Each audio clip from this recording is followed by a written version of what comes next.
এই জায়গাটায় ঘাস খেয়ে খেয়ে পরিষ্কার হয়ে গেছে, ডাল ঘাস খেয়ে খেয়ে, বুঝলে?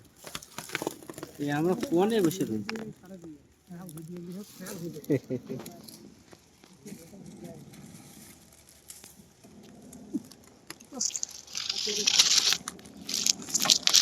এইসব ছেড়ে যেদিনকে সফল হবে না, সেদিনকে বুঝতে পারবো,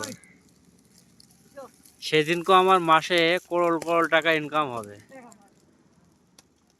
হ্যাঁ, কি বলো, 1 করোড় 2 করোড় টাকা ইনকাম হবে এইসব ভিডিও ছেড়ে আমার একদিন।